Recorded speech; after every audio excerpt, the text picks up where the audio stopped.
Znate li igrati gumi-gumi? Jeste li se ikada pitkovali? Granica, država, grad, oduzimanje polja, školica, lopovi, panduri, skrivača, ledena kraljica 1, 2, 3. Jesu li sve to zaboravljene igre? Kako je danas izgleda dječja igra? Zašto su parkovi igrališta prazni? Kamo je nestala ekipa s kvartom? O tome će danas s nama raspravljati specijalistica kliničke psihologije i voditeljica psihološkog centra profesorica Tanja Sever.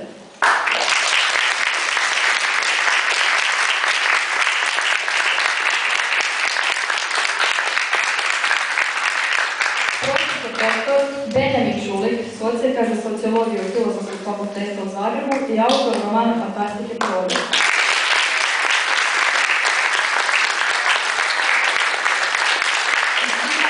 Dobro poznat i drag Luka Bulić.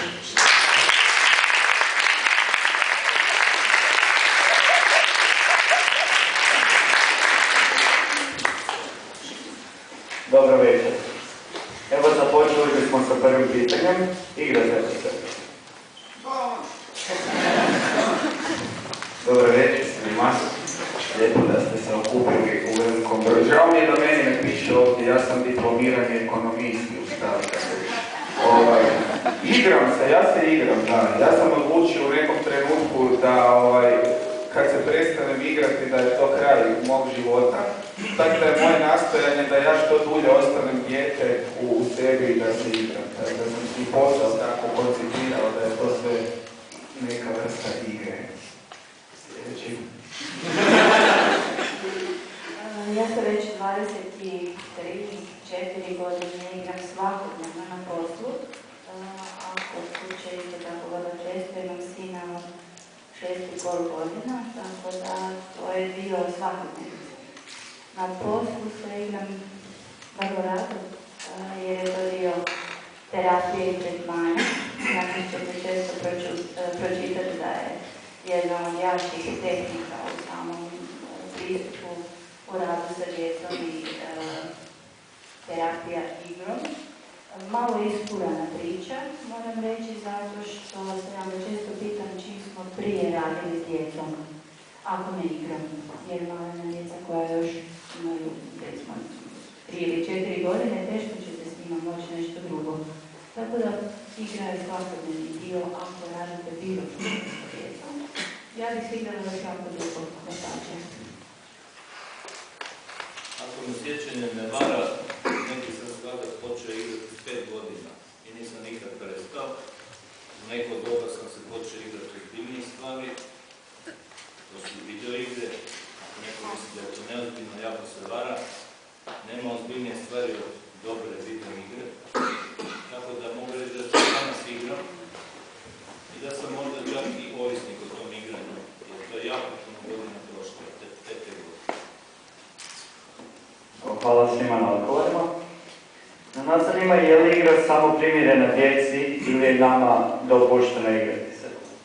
Evo možete vi, gospođo Sever. Mislim da svi znamo odgovor na to, da pače, jer igrati se u samom startu života je prirodno, biološki i na taj način svako malo biće u startu istražuje svijet oko sebe. Nakon toga istražuje i samoga sebe i ide u razne interakcije.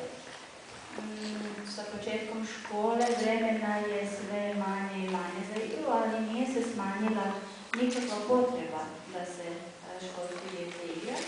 I danas, nažalost, u školsku dobivamo deprivaciju vremena za igru, što ima daleko sežne posljedice. U adolescentnoj dobi vrsta igre se mijenja, to vi možete posvjedočiti, ali mislim da vrlo rado to radite čak i pod satom, ako ima kakvog vremena, i ako je predavanje dosadno, a ako ima ih često, onda se igra na različite načine, a u odrasloj dobi se isto tako želja nije smanjila, vremena je manje, ali onda kad uspijemo ukrasti nešto za taj dio, mislim da to može samo biti dobra nadopuna. Znači, psihološki gledano, a psihološki se uvijek odnosi na emocionalno i socijalno, nema stopu. Nikad igra nema stop i ne bi trebala imati, samo što se naravno vrste i oblici trebaju mijenjati. Hvala vam. ima netko nešto za nadodati na ovo? Evo, ja ću još nešto dodati vezano uz neke informacije o igri općenito i o tome u kojoj mjeri i na koji način je igra zapravo postala i predmet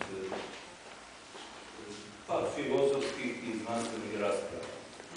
Homo ludens je knjiga izašla 1949. godine, 1949.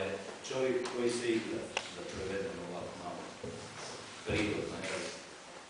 Johann Huizinga je zapravo estetičar, de facto filozof, što znači da se bavi vrlo ozbiljnim stvarima, tako da kad neki čovjek poput njega napiše knjigu Homo ludens i posveti, dakle, cijeli jedan tematski blok fenomenu igre, onda to ima neku težinu van granica toga što mi obično percipiramo kao igru.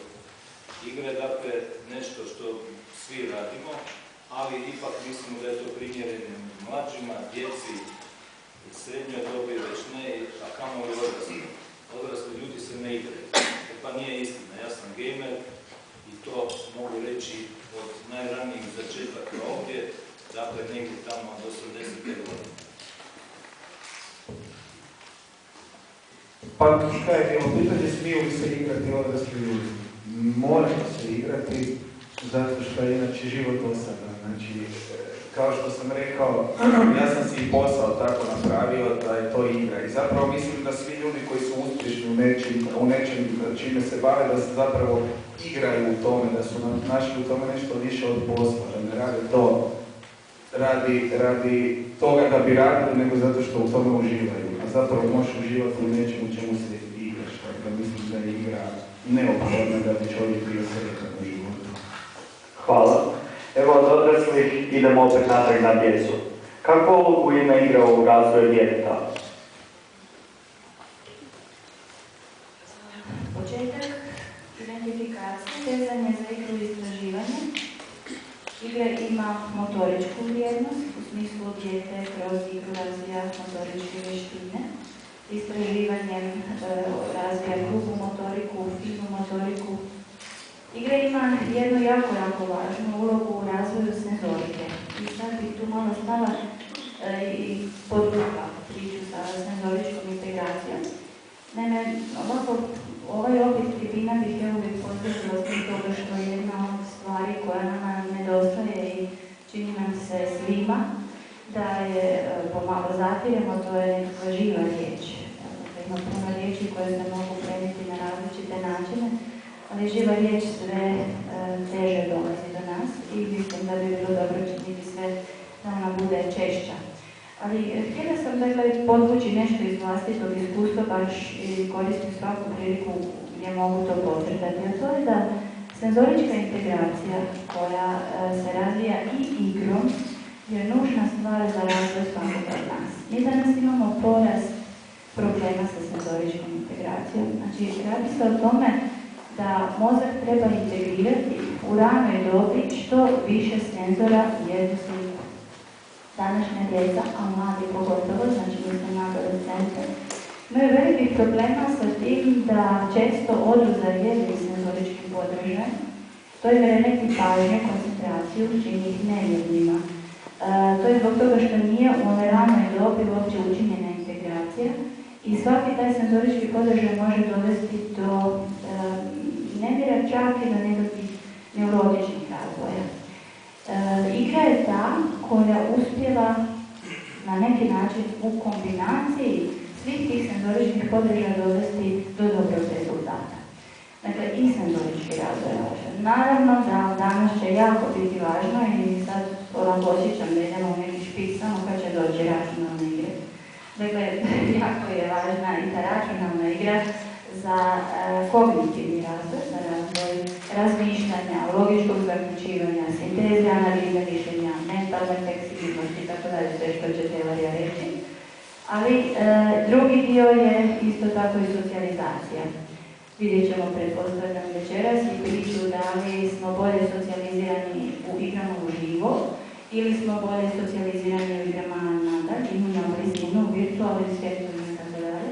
Znači, jedan od osnovnih elementa je i socijalna vještina. malo nam fali nekakve te žive komunikacije, pretpostavljam da ćemo do toga doći, zato što velika snaga igre je upravo to. I još samo na kraju, dakle, djeca razlikuju u predškolskoj početku školske dobi vrlo zanimljivo. Dakle, oni razlikuju društvene igre, to znamo što je, razlikuju igre preko ekrana, tako ih zovu, i razlikuju ljudske igre. Često nam ljudske jako zapostavljene, oni tako nazivaju igru skrivača, lice i tako dalje. Znači, to kad bismo nastavili u malo starije dobi, još bi bili bolji sa novim integracijama. Znači, razvoj i igra su jako veliki. Ima li netko nešto za dodati?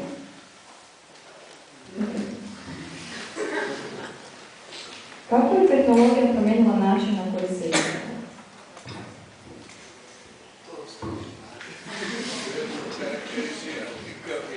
Može još jedan put pitanje? Može. Kako je tehnologija promijenila način na koji se igramo? To ne znam, a mogu malo promijeniti pitanje. Da li je baš tehnologija promijenila način pristupa tom fenomenu ili se dogodilo nešto s ljudima? Ajde recimo, sad ću onako misleni eksperiment.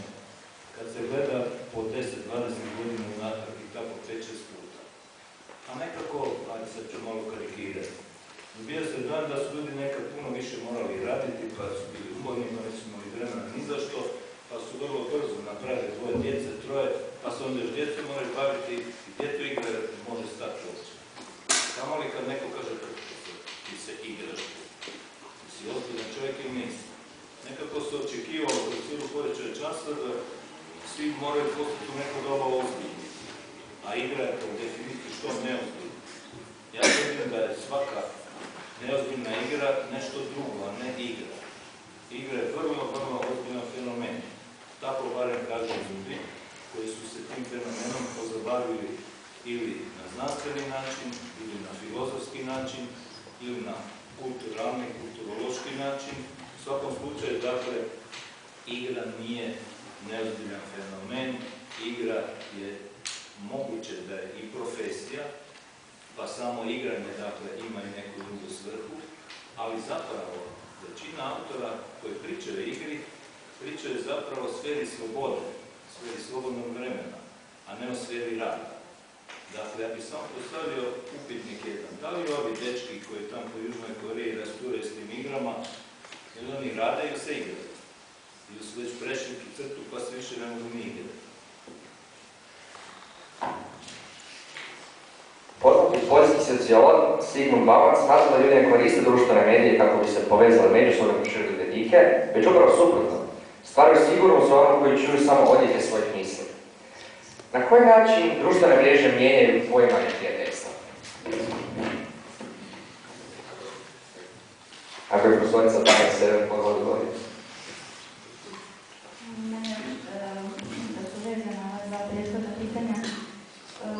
Protiv tehnologije ne možemo imati ništa i ne smijemo imati ništa. Ona postaje dio svakodnevnice i dio priče i potpuno je jasno ako ulazi robotika u sve sfere života.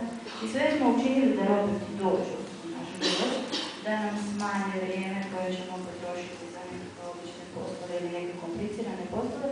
Potpuno je normalno da će ući u ovu sferu slobode, igre ili bilo čega drugog što se oko nas nalazi, što u stvari jesmo.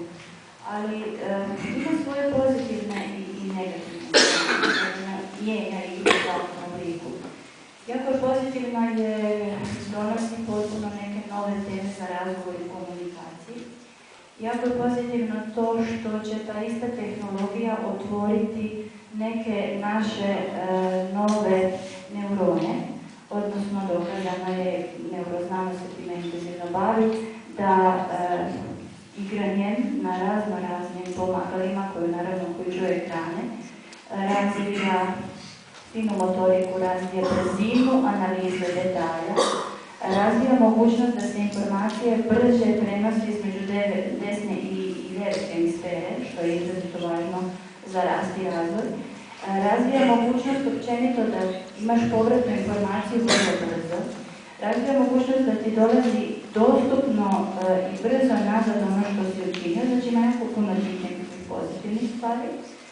Tehnologija je unutar igre dovela i to da se povezuju različite kulture, da dolazimo brže do informacija koje su nam jako važne, ali ima i negativnih strana u toj cijeloj priči. Ono što bih ja podcrtala i što mislim da na neki način sad to mogla bi se raditi rasprava, to je često se spominje to otuđenje, odnosno problem komunikacije.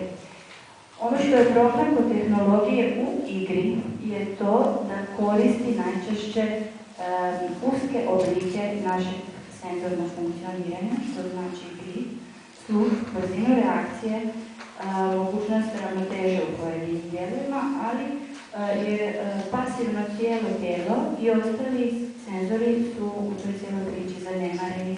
Znači sve ide na nekakvu viziju varijantu, eventualno na ovaj dio sluha, ali što se tiče govornog dijela, on se apsolutno zatomljuje. I u toj tehnologiji govor postaje manje važan, odnosno pravi. Ovaj naš dan koji imamo, naravno, postaje manje važan. I pogledajte način komunikacije, recimo sam sadim da na kojom brzinom vi tipkate i šaljete poruke. Ja ne znam da vjerujem da je 4 sata to ne bi nikako uspjela. To je upravo zbog toga što je to često učestalo, što se mozak prilagodio i način i postoji jedna pojava koja se zove perceptivno-motorički luk. Vidim napravim. Kad se to vježba, onda to tako izgleda kako vi pišete poruke.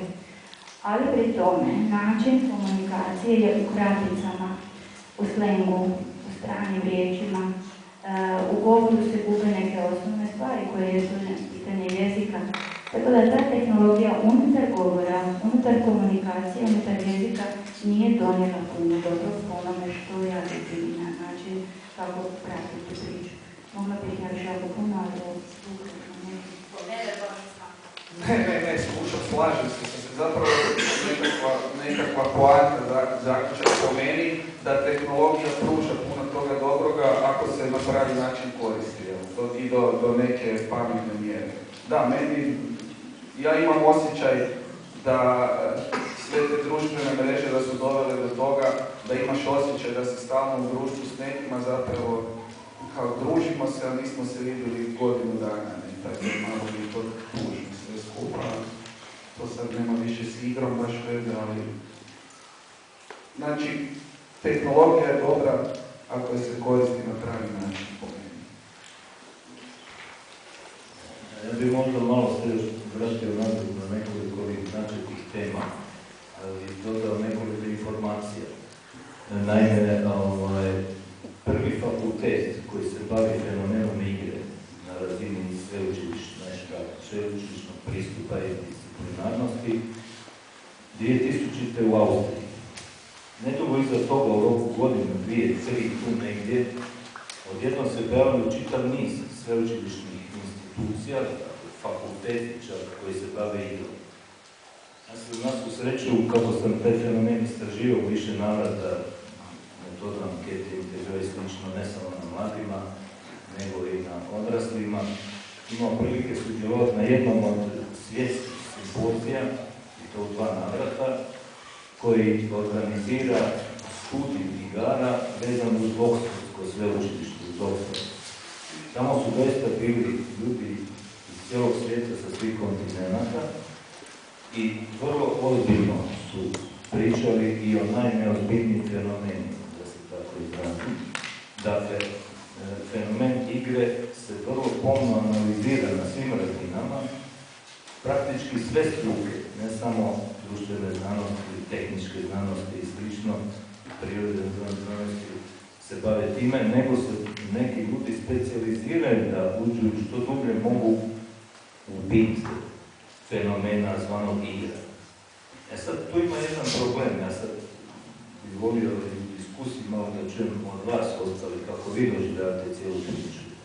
Da li je dakle igra ozbiljan fenomen koji neki misle da se odvija na neozbiljan način, ili je to neozbiljan fenomen koji se zapravo u momentu igre odvija na vrlo ozbiljan način. To nisu to sasvim dva jednaka pristupa. Kako bilo da bilo, dakle, danas je fenomen igre, igrača i svega ovoga što ide uz to nešto što itekako zaokuplja i kulturologe, i znanstvenike, i pojedine struke tipa sociologiju i psihologiju. Taj fenomen, čuli smo malo prije, može otići i u neku razinu, na neko područje potencijalne patologije, kao i sve drugo u osnovu. Ali rekao bih ipak da klasičari poput Johana Huizinge, koji je 49.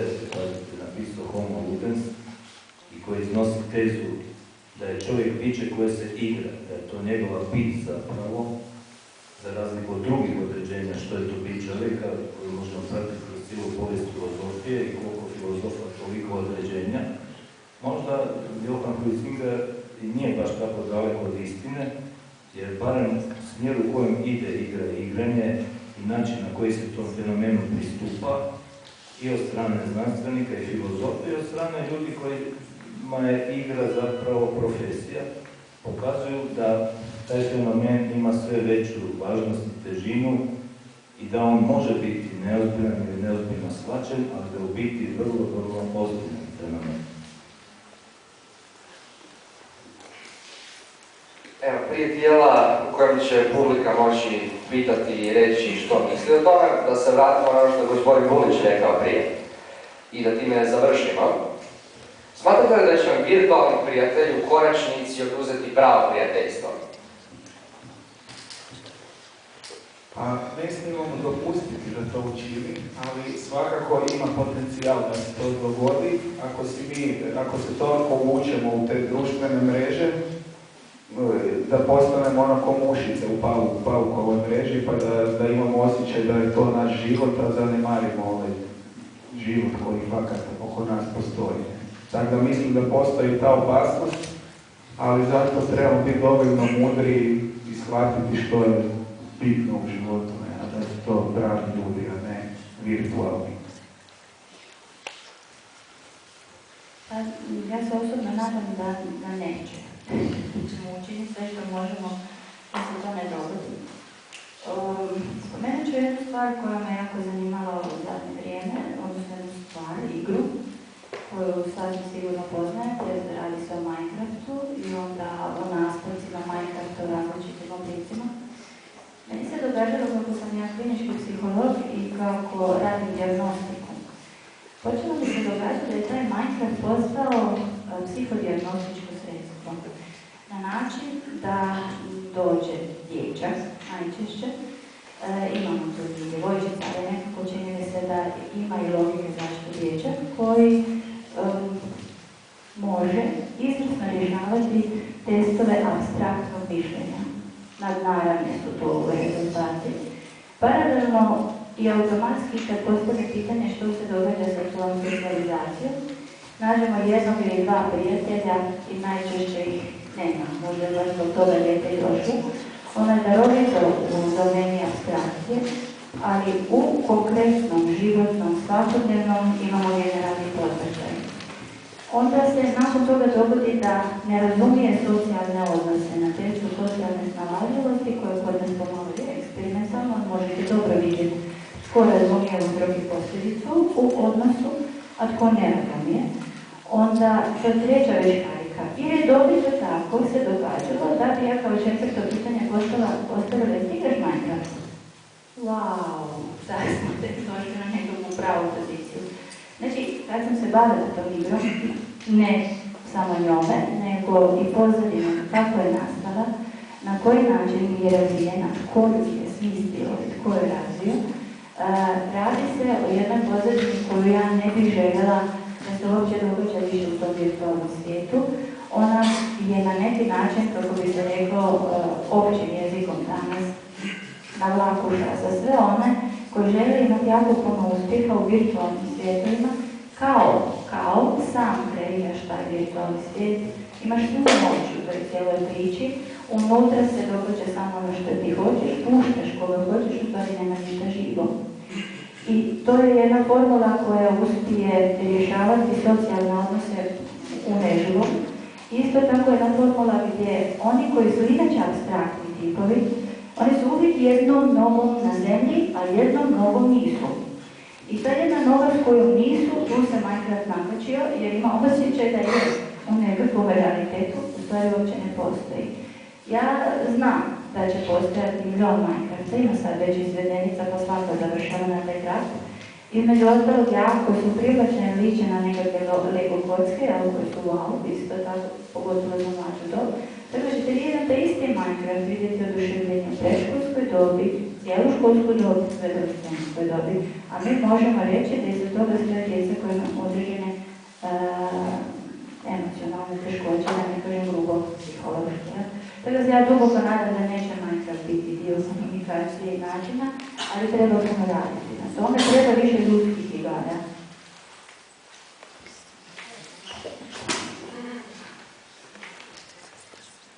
Hvala.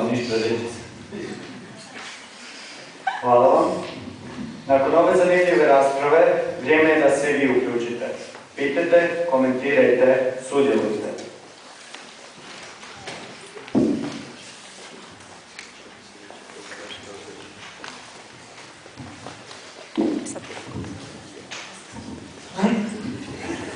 Moje pitanje je prvenstveno gospođi Sever. Zanima mi jedna od činjenica je da danas djeca sve ranije dobi stupaju u kontakt sa digitalnim igrama, odnosno da se djeci od 3. godine nadalje već u ruke daje tablet. Znači, roditelji istovremeno djecu imaju na oku, oni mogu obaviti što žele, a djeca se neće slijediti. Zanima me koje su posljedice i je li moguće takvu igru nadoknaditi? Što je dite dobilo tablet u ruke, prvo nije pitanje igre, drugo nije došlo do njega pa ga uzelo, nije dio realiteta, nego mu je postavljeno i dano. 30% ja mogu u cijeloj toj priči razumjeti s obzirom na način života i mladih roditelja i starih, ali recimo i mladih koji zaista radnim vremenom su opterećeni pa su negdje do 18 sati vezani za svoj posao. Nakon toga kratko vide dijete, onda je već vrijeme za spavanje i vrlo često stupaju u roditeljstvo na način da su umorni i zasićeni i onda da bi nešto obavili ili nešto učinili, oni postižu za takvim stvarima. I osobno i profesionalno, kažem, 30% to razumijem, ali ostalih 70% ne mogu prihvatiti, pogotovo zato što se radi o vrlo ranoj dobi, zbog svih onih, ajmo na stranu socijalni dio, emocionalni dio, vremenski dio koji će se ipak nadoknaditi. Ja ne mogu podržati zbog ovih neuropriča koje sam pričala o senzorici, o načinu razvoja i naravno i o ovom socijalnom dijelu. Postoje normalne dobne granice kada dijete treba doći u kontakt sa bilo kakvom računalnom pričom. Nadoknada, u principu najmanje nadoknade ima na dijelu odnos roditelj dijete. Sve drugo će se ipak nekako nadoknaditi. To dijete koje sad ima 3 godine, za puno godina će imati veliku tehniku ko sebe i snaći će se i moći će puno tog nadoknaditi. Ali taj dio odnosa roditelj dijete nema šanse. Ono što bi trebalo činiti, da u to vrijeme što je jesmo s djecom, pogotovo u toj kronološkoj dobi, to je sad već malo onako i fraza, da su prve 3 najvažnije, da naravno i sve ostalo, ali da se tu kvalitetno provodi vrijeme. Kvalitetno znači pola sata, sat vremena, sat i pol igrati se nešto i nečega što je živa igra i zaobići ovu cijelu priču sa računalnim.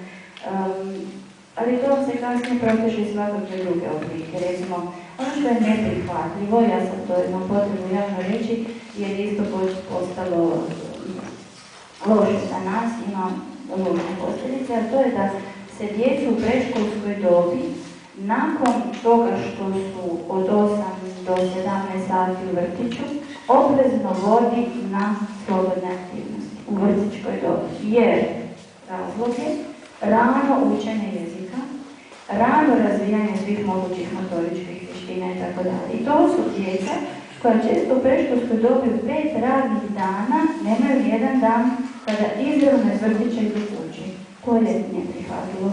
Još ćemo nekako taj tablet odraditi i nekako ćemo riješiti nešto po tom tehnološkom pitanju. Ovaj dio gdje su oni neprestano u nekakvom žrvnju, a sve kao da bi se socijaliziralo i rano nešto naučili, tu nema nadoknade i tu je veliki problem, jer njihov dan rad nije isto tako kao i onda radni dan odrasle osobe i zato ne funkcioniraju kada dobivaju neku odgovornost, ne funkcioniraju kada dobivaju samostalnost za koju bi trebali već biti spremni, tako da imamo tu još jedan.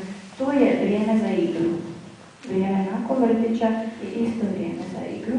A onda u školskoj dobi, naravno, uz redovnu školu, kad još dolaze druge aktivnosti i razumljivije, dijete je otpornije i na neki način je cijela priča puno tečnija. Evo, široko sam odgovorila oko nadoknade, ali to je to. Hvala. Evo imamo jedno pitanje iz prvog reda.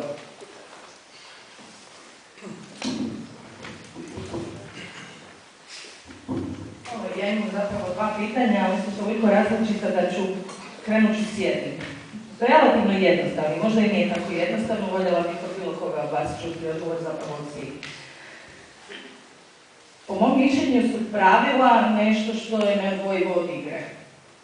Ne znam, može biti da postoje, vjerojatno postoje, ajmo reći, nestrukturirane igre, gdje se djeca jednostavno zaigraju i tu nema nikakvih pravila, to je trka, vika i sve ostalo i to je sve super. Ne samo djeca, nego i odrasli, da se razumijemo, bilo koji, bilo kada. Međutim, mene zanima, je li igra zaista igra, ako se ne poštuju pravila?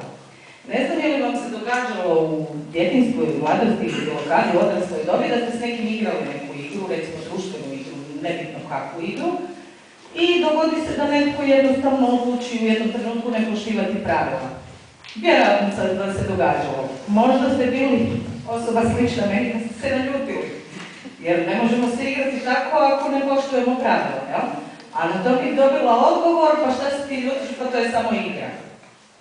Je li igra igra ako nema pravila? To je ono što mene zanima.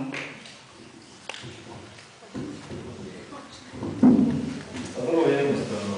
Ovi autori koji sam spomenuo, ponovit ću, Rožeta i Lafran, Turc i Jovan Huizinga, Polančevni, kako se on volio zvati, zapravo je on dvostruki.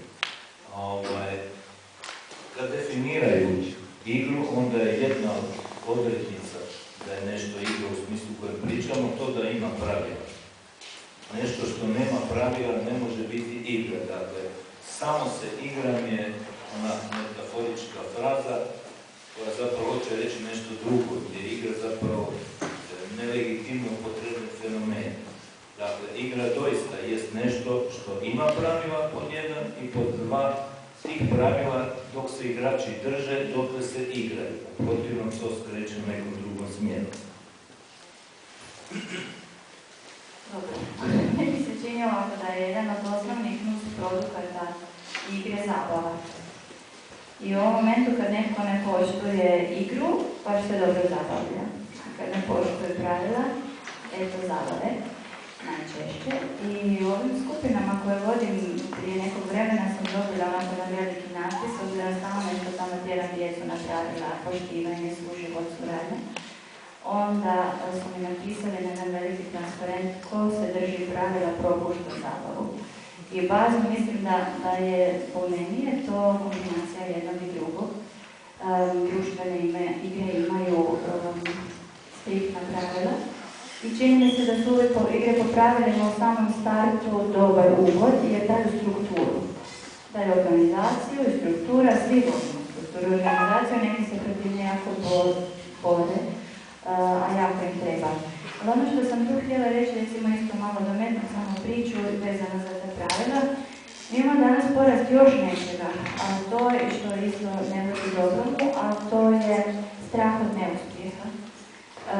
Ogroman strah od neuspjeha, primjetljiv, mjerljiv i osjetan u predškolskoj rani, predškolskoj dobi.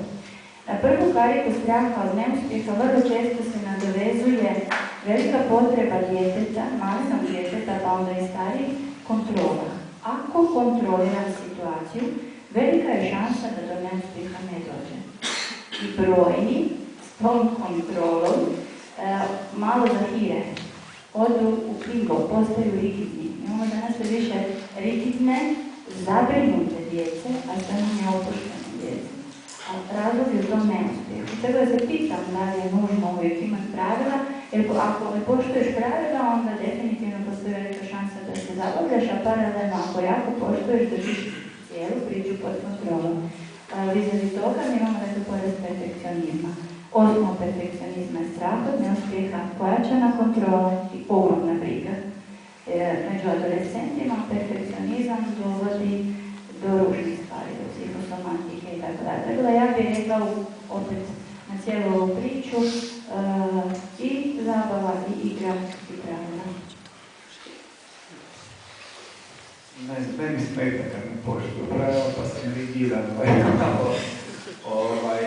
Ne znam, nekak mi nije mi to, ne drži mi to. Ako nas se 5 igra, pa jedan zbog zabave prestane slijediti pravila, a ostalih 4 se više ne zabavlja, onda mu nije baš neka fora. Onda treba komunicirati. Ako se svako drži toga za neko, slaba je komunikacija i uspjeti iznad sebe.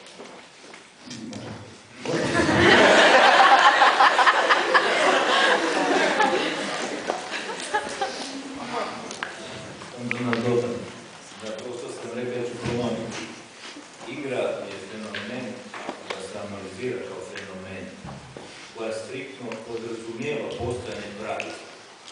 I nedržanje pravila se može definirati nekim pravilom, odnosno dozvoliti neku subvarijantu, ali ipak kad govorimo o fenomenu igre, pa da nastavimo analizirati, iste sekunde kad ukinemo pravila, iste sekunde imamo nešto drugo, to više nije igra. Što je to što govori, da li je to prevara, da li je to šala i pošalica ili naprosto nekome nešto učini time što nije očekivao da će se dogoditi, a poštivo je pravila. I ovaj kaže, da je padala ti majstore pravila. Evo ti pravila, pa ti vidiš što će s njima. To više nije igra, to hoću reći. Dakle, kad govorimo o fenomenu koji se može analizirati, onda, kažemo, svi ovi autori, spomenuti još neki drugi, definitivno pravila jesu nešto što je sastavni dio definicije da pravila mogu biti raznolika, mogu dozvoljavati neke varijacije na temu. To su opet pravila, ali pravila moraju biti da to neki drugi fenomen. Hvala. Imate li još nešto nadodati na ovo pitanje, ali imamo sljedeće pitanje iz publike.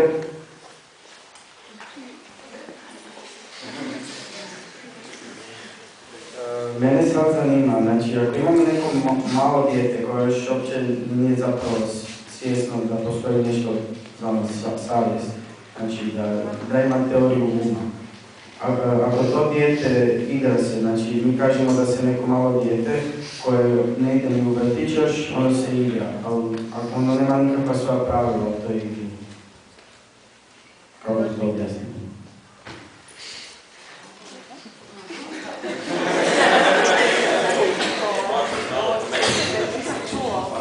Ima dijete pravila, samo što ne zna objasniti odraslima, ali dijete ima ta pravila. Naravno, ako nema ta pravila, ako radi nešto, maše rukicom, ovako ne znam što već radi, onda to ne mora biti igra. Nije sve što se ne radi ozbiljno i s pretimišljom i slično igra. Niti je nešto što ima pravila nužno ta vrsta igre. To može biti neka druga aktivnost. Uči po pravilima, pa nije baš igra. Neko uči igrajući se ili igra učići i slično. Da se o tome pričati, ali rezultat nije isti. Još samo nadosim da objektivno da i to maleno dijete ima neki svoj način, svoju kontrolu, svoju strukturu, svoja pravila, kako god. Probajte ući vi kao odrasla osoba u tu igru. Onda ćete, ako ne poštujete ta pravila, uzmimo da se radi o malenom djetetu koji ne zna govoriti. Vrištat će, urat će vas, ljutit će se jer radite nešto mimo pravila. Da vam ne zna objasniti, ali će vas izgurati svom snagom van ili kad govorim, ali ne bogato, onda kaže ne tako, ne, makni se i tako da. Dakle, definitivno ima neku svoju strukturu, ali ne znam koliko baš u samosvijesti to koketira. To više nekakav način funkcioniranja, recimo. Oni recimo ja imam čiji doma koja će sad 4 godine imati. Kad ja dođem doma s posla, pa je mama s njom doma, one se igraju nečega, pa ako ja uletim u tu igru, to je katastrofa. Da ja sad njima se miješam u nešto što je fenomenalno. One se sad igraju, ja nisam dio toga od početka i kaj se ja sad tu imam petljati njima u nešto super. Dakle, to je to, pravila imaju i ja kršim njih jer sam došao doma. Kako sam počeo tako. Hvala na odgovoru. Sljedeće pitanje iz publike je... Imam ovako jedno pitanje za profesora Čulik. Htio bih se nadovezati na nešto što ste rekli, pa ću postaviti pitanje. Dakle, spomenuli ste profesionalno gaming, znači za one koji ne znaju, to je kompetitivno igranje video igara. Moje pitanje je ovako, budući da postoji određena specifična aktivacija koja je vezana za tip igre koji se igraju kompetitivno, da li mi u tom slučaju možemo dalje govoriti o igrama ili već dolazimo u domenu sporta? Možete ponoviti, preblizu ste Dobro, još jedan. I baš odjekuje. Dakle, još jedan. Kada govorimo o fenomenu računalnih igara koje se igraju kompetitivno, znači profesionalno gaming, budući da postoji određena specifična aktivacija koja je različita za različite sfere igara, budući da postoji ponovno nekakva selekcija koja je slična sportu, da li možemo govoriti onda i dalje o igranju, ili već možemo promatrati kao sport i onda promatrati to kroz teoriju sportskog treninga, odnosno pripremu za ta natjecanja, više nego kao samo igru. Ja mislim da ste načeli ozbiljno pitanje. Naime, svako ko je išao online, pa je to se pretvorilo u svakodnevno, pa je tamo upoznao razne osobe po načinu igranja, po preferencijama vlastitim i po tome koje poteze ko radi u nekoj igri, znači to ako je riječ o banalnoj pucačini, možemo čak na toj razini ostati. Ljudi znaju koja su to pravila i poštuju ih većinom. Ja bih rekao da zato na većini konzola gdje se igraju tisuće i stotine tisuće ljudi, ta pravila se uvažavaju, da niko ne treba nešto posebno tu reći, naglasiti i slično. Naprosto, kršenje pravila omogućava onima kojima to smeta da nekog eliminiraju iz igre. Kick player se to zove. Stručno i to se može napraviti kome god i kad god. I to je rješenje za ovaj fenomen. Dakle, moje iskustvo je da sve što se online događa uglavnom je vrlo korektno i bez ikakvog posebnog dogovora igrači ulaze u prostor igre i tu rade nešto što konvenira svima koji su tu involvirani u to. To je 95%, rekao bih, uvijek tako. Možda samo u 5% slučajeva se događa kršenja tih pravila, a to najčešće ispada da je to neko ko je vrlo mlad pa išao u starijima upadati u igru i sad će njima pokazati šta on može kad su već pustili. A to se naravno ne vidi. Vidite po načinu igre da nešto nije u redu. Ali kick player je varijanta koja rješava stvar.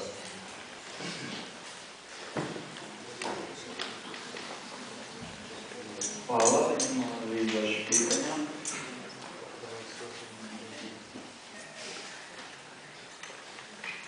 Evo prvi red, opet.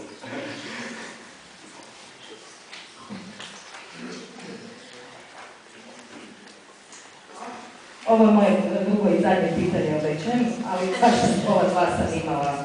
Željela sam to danas zapravo da raspravimo. Donekle mi je mrsko vraćati se u ove, da tako kažem, mračne oblike svakodnevice gdje se djeci od 3 godine daje tablet da ušuti. Međutim, ja sam po struci isto sociolog i ponekad volimo tim stvarima razmišljati s neke druge strane.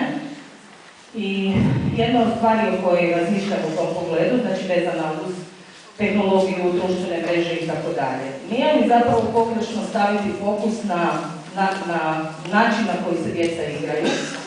Pa reći, eto, djeca danas se igraju tako, ne igraju se drugačije, nego uzmu tablet sa 3 godine i onda se igraju. Po mom mišljenju to je samo jedan novi oblik zanemarivanja djece, kojeg je uvijek bilo. Nekad su roditelji posjedali djecu pred televiziju, mislim danas to isto rade, ali nekad nije bilo drugog nego televizije. Ili bi dijete istjerali van iz kuće dok oni, ne znam, se bave svojim ozbiljnim aktivnostima, a dijete nek se igra vani dokle god nije mrak i dok ne mora ići spavati. Znači, mislim da je zanemarivanje djece jedan fenomen koji je strašno okoštao i kojeg ćemo se teško riješiti. I ovo približavanje moderne tehnologije, ajmo to tako reći, znači takvih tableta, mobitela, svega toga takoga, i davanje djeci usprkos apsolutno ne znam kojem broju već stručnih znanstvenih članaka, znači ja nemam djece, pročitala sam ih jako puno, o tome kako to štetu čini motoričkom razvoju, kognitivnom razvoju, socijalizaciji. Mislim, to su stvari koje mogu stvarno za dijete imati stravične posljedice za cijeli život, za dijete i čovjeka. To je jedan dio priče, a tu bih onda pitala i za društvene mreže. Čini mi se da postoji nekoliko načina biranja prijatelja i da su uvijek postojali različiti načini biranja prijatelja. Uvijek su postojala djeca ili ljudi, ok, kad smo bili mali i mladi, naravno računalo se da smo dobro prilagođeni, ako imamo više prijatelja i nema ništa protiv toga, dapače. Da? Međutim, uvijek su postojali ljudi koji biraju prijatelje na, pa evo sad bi se onako izrazila laički, ali na jedan površan način. Ljudi koji vole biti okruženi drugim ljudima, a koji kažu, evo, okružen sam stotinama ljudi, a nemam nijednog prijatelja. S druge strane, uvijek ste imali, isto tako imate i danas ljude koji imaju nekoliko vrlo bliskih prijatelja i ništa više od toga. Ja mogu reći, isto imam profil na Instagramu, neću reći koje. Međutim, ja kao prijatelj, ja ne znam što je to virtualni prijatelj, jer među ljudima koji su moji takozvani virtualni prijatelji nema osoba koje ja ne poznajem. Znači, to su sve osobe koje ja poznajem, koje ja vrlo dobro poznajem, koje su mi bliske ili bile u nekom razdoblju života, danas to više nisu u redu, ali to su ljudi koje ja poznajem i ja njih ne smatram virtualnim prijateljima, zato sam se malo vratila na onu temu može li nam virtualni prijatelj oduzeti pravog prijatelja. Što je zapravo virtualni prijatelj? Da, u redu, naravno, događalo se i meni, događalo se svima nama da i na taj način virtualno upoznamo nekoga, pa povremeno s nekim uđemo u komunikaciju, diskusiju o bilo čemu, neko vrijeme se možda redovito komuniciramo, poslije to možda ode svako na svoju stranu i gotovo stvari. Međutim, bojim se da tom fenomenu tehnologije i utjecaju tehnologije na današnje, bilo igranje, bilo društveni život djece, bilo na socijalizaciju, da zapravo tehnologiji dajemo moć koju ona nema. Izgled je na nama. I na kraju krajeva tim fenomenima tehnološke vrste pokušavamo prikriti ponašanja koja su dugo poznata. Bilo da je to površnost u prijateljstvu, bilo da je to, kao što sam rekla, zanemarivanje djece, bilo što, mislim, to nije ništa novo. To postoji od sad postoji čovječanstvo i ništa nije Facebook, niti ništa od tih, niti mobitel, ni tablet, nije po tom pitanju ništa učinjeno. Da, to je lakše danas. Lakše je to dijete posjeti pred televizor kad imate televizor, jel? Televizor ne postoji, onda ga nemate pred što posjeti. Lakše je djetetu dati u ruku tablet, bilo gdje da se s njim nalazite, nego da ga na bilo koji drugi način isključite iz svog života. Ali u svojoj suštini to i dalje zanemarivanje djeteta, po mom mišljenju. Pa bi voljela, evo, možda bi najbolji profesorica sve nešto malo to reći. Znači, za ovaj prvi dio zanemarivanja to je slično. I svako da se tačno prepustiti ove virtualne prijatelje drugima. Naime, onaj dio gdje ja vidim da je tehnologija dobra u riječju igri i u komunikaciji, da se uzme kao jedan od medija za igru i može poslužiti kao izvor bogatoj igri i bogatoj komunikaciji. Ali stvar je u tome samo ponovo se vraća na onaj dio koliko će se provoditi vremena sa djetetom na način, bilo da nas skroz malo ili srednje dobi ili starije, samo traži različite načine komunikacije, različiti način druženja, recimo tako. Ali nisu prije bili ti mobiteli i cijela ta tehnologija kao takva, jer kod nas u našem telefonu, kad mi komentiramo neku djecu, onda ne kažemo jer ima tablet, nego od tabletama. Otprilike, to ima veze sa ovom varijantom gdje vi kažete da je tablet jedan oblik ušutkavanja i tako dalje. Točno, ja se apsolutno slažem. I nažalost, toga je 60%. Ali 40% ipak postoji opcija gdje vi preko tih nekakvih tema možete s djetetom jako puno toga. Znači, prije nego je postala ova priča sa ekranima raznoraznim, dugo su vremena već postojeći crtići, jel? Oni nisu igra, ali mogu biti isto tako izvor i tema i svo drugo. Ako su roditelji gledali te crtiće, uspjeli su i kroz nasilan crtić prevenirati nasilje. Uspjeli su komunikacijom, načinom, razgovorom, ukazivanjem, pojašnjavanjem i ne znam čime sve, uspjeli su napraviti puno. Tako da generalno razmišljanje, ne nasilni crtići, ne nešto nasilne igre, ne mora biti tako rigidno, nego definitivno se može kroz to dobiti jako puno. Znači kao oblik komunikacije i oblik igre. Ono što je tu zanemarivanje je zbog toga što mi smo jako skloni svemu tome pristupati iz jednog modernog načina. Jer je loše ako nemaš nešto od svih tih ekrana i ako ne možeš proći među drugima. To je ulaznica na neki način. I to se događa već u vrtiću, jer se separiraju djeca koja ne znaju o tome razgovarati, nemaju tu igricu na nekom od ekrana i oni dobivaju totalni out, recimo. Maknut ću se još samo mali korak i to moram isto posvijestiti, a to je taj dio gdje mi recimo razgovaramo o igri, pa smo sad došli na računalni dio. Imamo mi nešto još gore od tih igara i od ekrana, to su igraonice. I pogledajte na koji način su sazdane igraonice i gdje se nalaze. Nalaze se u shopping centrima, nalaze se na velikim kvadraturama i nalaze se u velikom prostoru gdje su djeca izložena svemu onome što bombardira opet ovu moju senzoriku, gdje nema nikakve šanse da se dijete može tamo na adekvatan način zabaviti i opustiti, nego je opet negdje u azilu, dok su roditelji negdje drugdje. To je čuvalište za djecu koje apsolutno nije dobro. Ima naravno tamo nekih dobrih dijelova, ali recimo slavlje rođendana podobavezno je ili u takvoj nekakvoj igraonici, ili što je još najbolje, najnovija fora koja ja nikako ne mogu donijeti, trudim se, ali to ne mogu, to je slavlje rođendana u kinu. Gdje vi, to su sve samo ti nastavci, dakle djeca dođu, malena djeca, šarena djeca, mala i velika ili nešto veća i onda dobiju naravno svi svoje mjesto, sjednu, svi dobiju velike kokice i Coca-Colu i onda naravno ako se netko ne konzumira u velikoj trci što će i već onda postaje isključen na neki način.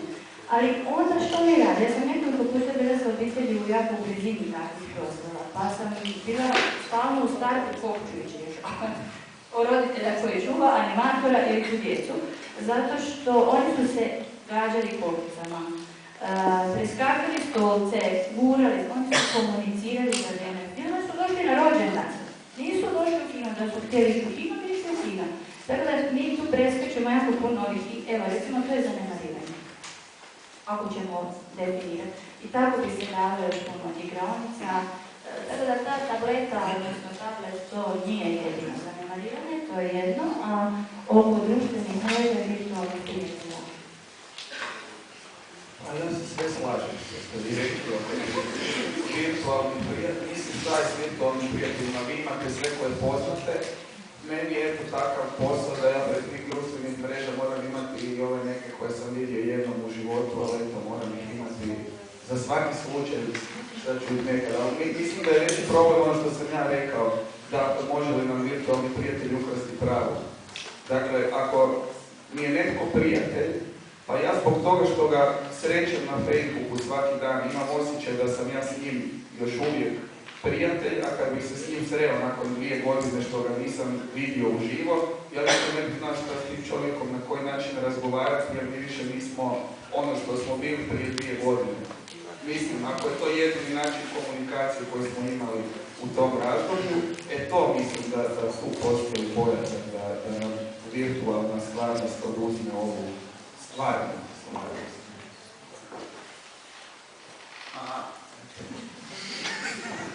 Hvala vam na odgovoru. Sljedeće pitanje iz publike. Ja imam pitanje za profesora. Ja mislim da ljudi imaju jako puno predrasuda prema igricama i dakle su primjer koji sestru, ona ima 20 godina i jako puno igra igrice, jako puno i znam da ljudi misle da su loše, ali ja mislim da je njoj to jako pomoglo i inače onak, ajmo reći, asocijalna i da su igrice tako jako pomogle i da se neko otvori i mislim, jer igra drugim ljudima. I mislim da je to jako puno pomoglo. I sad ja imam pitanje, jesu igrice stvarno toliko loše, pošto svi misle? Jer mislim, po mom mišljenju, ja gledam nju svaki dan i mislim da je ono fakat, da je okej, i da nije toliko loše. Rekli ste igrice. Zamite, još jedno. Igrice ste rekli. Video igre, okej. Ili je igra ili ništa. Nema igrica. Nažalost, to odrasli ljudi, dakle, roditelji recimo, zovu aktivnosti svoje djece ili susjeda ili koga li već. Pa isto tako, kad odrasli igre, oni igraju igrice. Ne znam, muž igra igru, a žena kaže, hoćeš ti prestati više s tim igricama.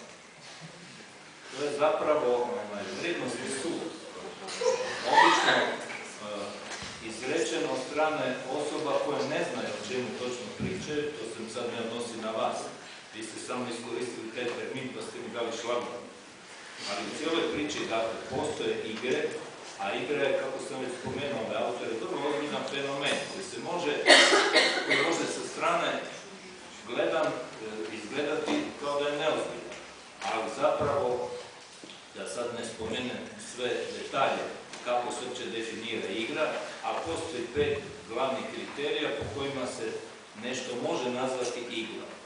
Ako nema te elemente, ja sad neću govoriti detalje, onda to nije igra. Htio bih samo reći da, dakle, kad netko kaže za ozbiljnu kompjutersku igru u kojoj se ulaže ogroman i intelektualni trud i učenje pravila i izvježbavanje vještine igranja, recimo, ako čak to potrebno, to je po meni vrlo ozbiljna aktivnost. Dakle, neko ko nazove takvu aktivnost igrica, zapravo pretendira reći da ovaj radi nešto vrlo površno, elementarno, možda ne na razini odrasle osobe. Zato se obično i jest ugređena predrasuda da su igre nešto svojstveno djeci. Dakle, osoba mojih godina se ne bi smjela igrati. Ili ako se već igra, onda to mora paziti da neko ne vidi slučajno, jer neće dobro završiti. To se odmah lijepi etiketa na to. Kako bilo da bilo, dakle, igre su fenomen u koje treba uložiti puno truda, a to što zapravo je možda rezultat igra, to je neko zadovoljstvo. Po meni je jednako zadovoljstvo kao i rješenje nekog teškog matematičkog problema, neke logičke dileme ili naprosto definiranje neke ozbiljne teorije. Ne postoji manje ili više ozbiljne stvari kad je reč o igri. Ako je reč, dakle, o igri kao fenomenu, onda ta igra zaslužuje i sve ostale karakteristike kao što zaslužuje ove ostale navedene aktivnosti. Dakle, loša igra naprosto je igrica, nazovimo tako, i volio bi da taj termin nekako bude i služben. Da se sad bavimo igricama, a ne igrom. A ako se bavimo igrom, onda to radimo jednako ozbiljno kao i znanstveni rad, kao i biološku operaciju i sve zemlje i što je već. Hvala na odgovoru.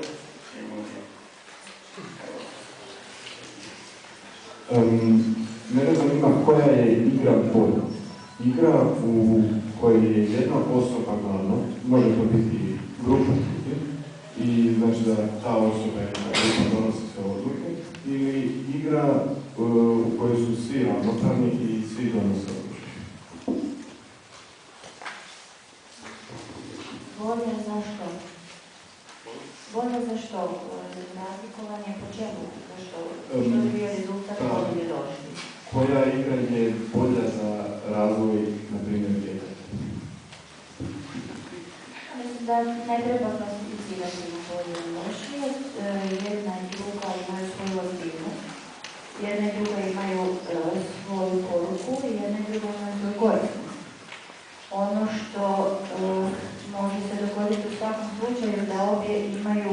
socijalnu dimenziju, jer ukoliko je jedan glavni ili jedna grupa koja nameće neka svoja pravila, onda se jedno duže vrijeme može igrati po nekoj svojoj strukturi i organizaciji, pa duže trajajućima.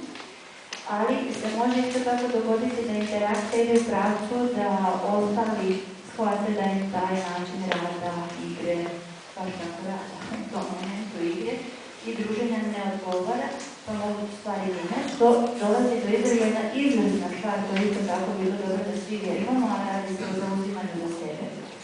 Da asertivnost i zauzimanje za sebe je socijalna vještina koja je danas najbavija i najviše treba razvijati od malena na gradu. A u ovoj drugoj situaciji gdje se postavi zadatak i ne postave uloge, gdje je svima važno igrati, onda dobivamo cijelu jednu hierarhiju.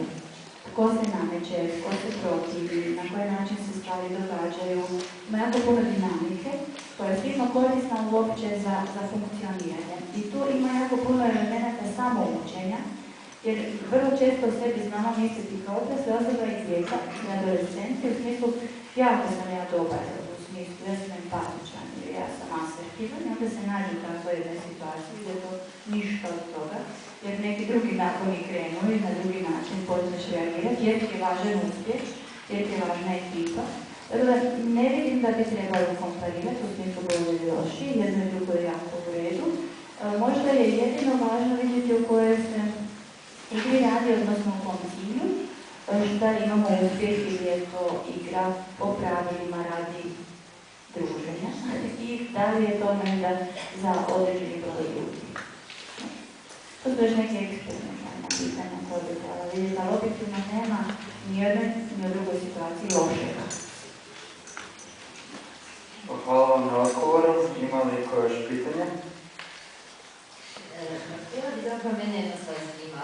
Čini mi se da su svi nekako jako ozbiljni, pogotovo odrasli, da smo se mnogi zaboravili igrati, a ono što me čini da kao da se ta dob smanjuje kad se zaboravljamo igrati. Ne se čini da su naši učenici nekako da se premalo igraju ili možda ili imam krivi dojam jer su u nekom drugom kontekstu gdje čovjek gdje se to ne mogu priuštiti. Dakle, zanima me što se dogodi zapravo čovjeku da se prestane igrati? Što se negdje u odnosu prema samome sebi dogodi da se čovjek u jednom trenutku prestane igrati? To je jedno pitanje.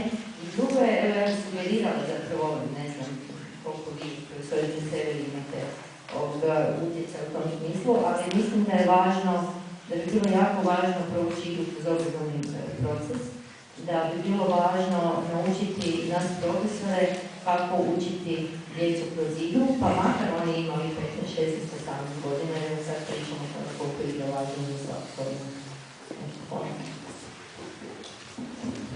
Formalno i emocionalno i socijalno i psihološki, kako god gledamo, pa čak i biološki, ne postoji nijedna granica kad bi to trebalo prestati, kad bi se trebali prestati igrati. Ono što je evidentno je to da se uvode neke varijable, tipa imati manje vremena, znači naglasak na vrijeme, i druga koja je fizička varijabla ili fizikalna, koja je sa tim vremenom i nedostatkom, a drugo je čini se odgovornost. Često ćete od roditelja čuti kad dovedu djecu, jako mi je zaigran, jako, nikako, već ima nekih 15-16 godina zaigranje, nikako ne može biti odgovoran. Ja često vidim da to je nema nikakve veze, da zaigranost se često onda vezuje za neku emocionalnu nezrelost u stvari, koja ima drugi kontekst, druge posljedice, a ova odgovornost nema u stvari veze sa tom zaigranošću i oni koji zaigranje znaju biti. Ja sam vidjela u najavi da je Luka ovdje najavljen kao zaigrana javna osoba, pa sam zato došla. Zato što je tako pisala, pa evo zaigrana, pa javna, pa osoba, pa tu ima svega. Zaigrana, to piše kao nešto nezrelo. Javna, biti javna osoba, mislim da je to tolika odgovornost da rado to ne bi bila. A osoba, naravno, može biti starija i mlađa i definitivno to sa tom odgovornošću stvari nema veze. Malo nas tu roditelji, roditeljstvo nas tišće, generalno roditelji stišće nešto drugo i tako dalje. Tako da mislim da ima veze sa sustavom, to sam u stvari jako uvjerena. Jako se krivi potezi rade, recimo krivi potez, opako krivi potez vrednovanja uspjeha od 5. do 8. za upis u srednje škole, opako kriva priča, jer u 5. i u 6. razredu je za apsolutno drugačije funkcioniranje u 7. i 8. Jako je puno tu loših stvari gdje se onda diže jedna psihoza, imperativ uspjeha dolazi, uspjeh iznad svega drugoga. Uspjeh često nije vezan samo za odgovornost. Tako da tu imamo, mislim, kaotičnost jednu generalno. Koliko ima utjecaja na koji način se može raditi sa svima koji jesu u sustavu, uvijek sve ideje dobro dođu, uvijek se daju prostoriti na različitim instancama, tako da raditi i naučiti ljude kako je raditi kroz igru, učiti kroz igru, mislim da ne bi smjelo biti zapreka, samo treba uvijek iz baze doći inicijativa, onda se stvari raditi. Samo jedna rečenica vezano za ovo. Po meni čovjek koji se prestao igrati vjerojatno je uginuo.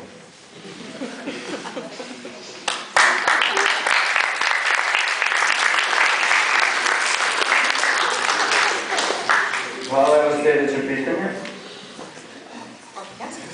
Ovo je gospodinu Buliću. Ovako, zanima me, rekli ste igrate se svaki dan, tako ste i profesionalnu karijeru podredili tome, pošto znamo da znači, u opisu vašeg posla nisu društvene igre, to možemo shvatiti kao neku proizvodnju zapravo sadržaja. Sada, znači, tokom tog procesa sigurno ste imali loše dane kada zabavni sadržaj nije bio ono što ste trebali u tom trenu. Tu ide moje pitanje, da li u nekom trenu se treba prestati igrati, odnosno da li i igru kao takvu treba dozirati? Treba, da, mislim, dobro, to što sam ja rekao da sam napravio od svoje karijere igru, to je točno, a s druge strane to jest u krajnjoj, ono, kad podvučeš granicu, to je posao. Ja moram jednom tjedno napisati pjesmu koja meni bude igra kad je nešto super i kad se događaju neke lude stvari i kad se događaju igrice, ali ove političke igrice. Jer tu se može reći igrice, jel? Ali postoje ono tjedno s druge strane kad to više nije igra nego je posao, ne? Da li se treba prestati u nekom trenutku igrati? Pa ne treba. Ja bih volio da meni uvijek to igra i da ja uvijek u tome uživam. Meni kad to prestane biti igra, onda mi postane naporno, ne. Ali to ne znači da bi se trebalo prestati igrati, nego da bi bilo dobro da ta igra traje duže. Ne znam, jesam baš rekao sve što... Jel ima smisla?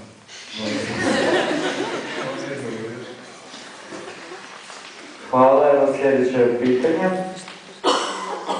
Dobro večer. Ja bih volio saznati od vas, da sam ulozi roditelja, možete dati jedan prijedlog ili neki put za upravo tinejdžere, dakle za srednje školce, šta da čine? Naime, povezat ću činjenicu da sam ja u srednjoj školi učio o Holodensu, a prije par dana sam pročitao jednu studiju koja je istraživala utjecaj društvenih mreža i igara na studente Oxforda, Cambridgea i New York University-a. I porazni su rezultati. Naime, koliko, kao što ste spomenuli, su porasle neke matematičke funkcionalnosti, razvijanje, brzina, rješavanje zadataka. Međutim, najveći strah je kod novih studenata intervju. A budući da je intervju jedan od temeljnih ispita, dijela ispita, kako na prijem na fakultet, tako kasnije i u svakom kolegiju, pojavili su se problemi i studenti sve slabije govore, sve slabije nastupaju i sve slabije iznose verbalno to što možda i znaju.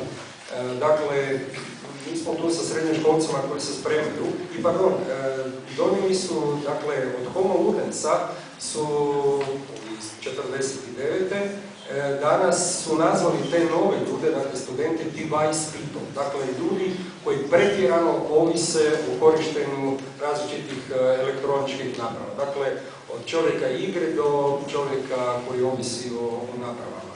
Gdje je lijek? Kako, mislim, koje igre igrati, kojim društvenim igrama se pozabaviti da bi se s jedne strane iskoristio pozitivni utjecaj tehnologije, elektronike i umreživanja, ali s druge strane ipak da se ne izgubi te nekakve vrijednosti koje su praktički od pamti vijeka, koje razlikuju čovjeka od svih drugih bića, to je ipak komunikacija, verbalna, način uvjeravanja, slušanja i uopće druženja.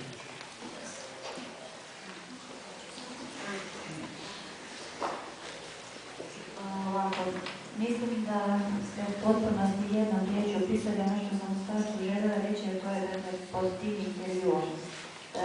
Intervju mora u sebi sadržavati oblik samoprezentacije i na način na koji se razgovara, dakle taj govor, korištenje riječi, imenovanje, nominalna funkcija govora, koja u svakom obliku ide zanemarena. Dakle, zato ti studenti imaju porazne rezultate, to je broj 1. Broj 2, ono što je za osvijestiti je i to da mi u tim svim mogućim igrama različitog oblika ili oblika računalnih imamo neku funkciju, vrlo često imamo neku ulogu, koristimo jedan dio sposobnosti i ne samo prezentiramo se, nego je to u pozadini cijela priča. Tako da mislim da ovi rezultati apsolutno stoje i za našu populaciju, ne moramo ići tako daleko. A što koristiti? Ono što silno koristi su i dalje strateške igre razmišljanja, načina i komunikacije sa problemom, kad već nemamo drugog sugovornika koji živi ispred nas. Dakle, definitivno strateške igre. Ono što se u narodu naziva pucačina ili tako nekakve nasilne igre, htjela sam samo reći da je oko toga postoji jedna određena fama. Možda to se može potvrditi, a to je da one obavezno izazivaju agresiju. Nije uvijek baš tako. Ako nasilne, agresivne igre dođu na plodno tlo, gdje imate osobu koja je sama takva, ili je to igra koja se igra zato što se ne čini ništa drugo, ne komunicira, ne druži, ne razgovara s roditeljima, ne zna se kad se jelo, ne zna se koliko se spavalo, onda naravno da si nasilan, naravno da si agresivan.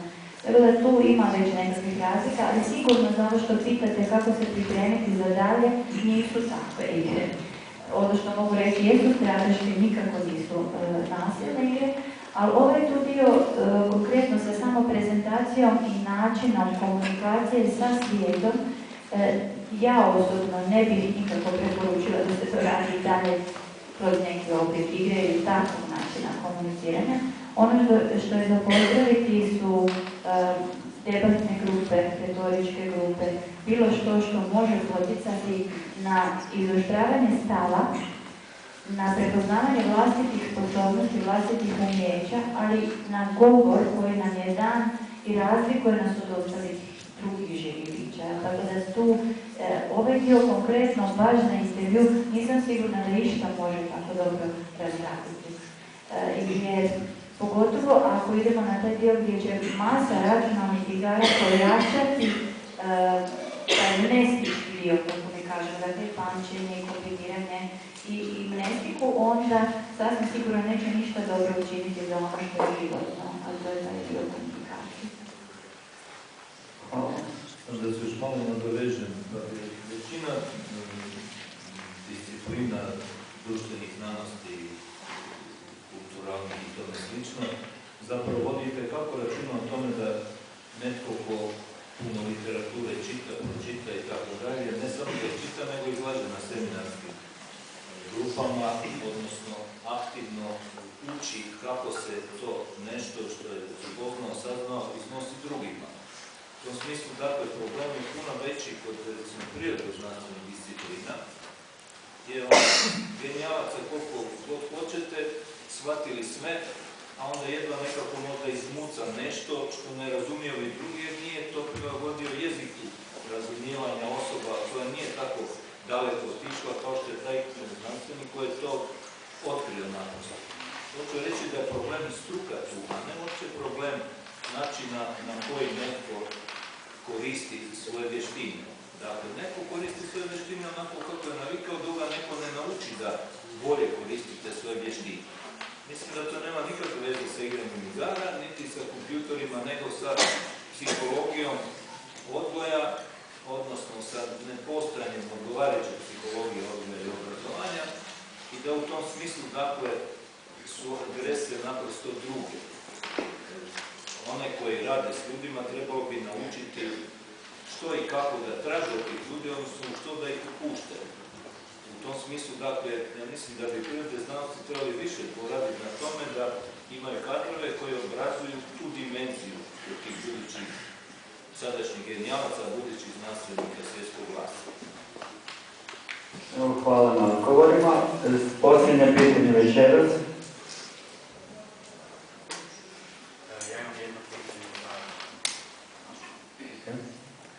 Za svoj kolega zapravo.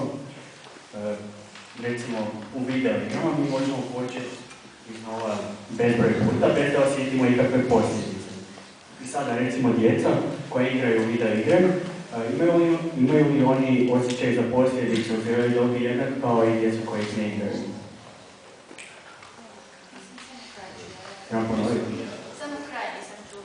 Imaju li isti osjećaj za posljedice u pravom životu kao i djeca koja ne igraju videoigre?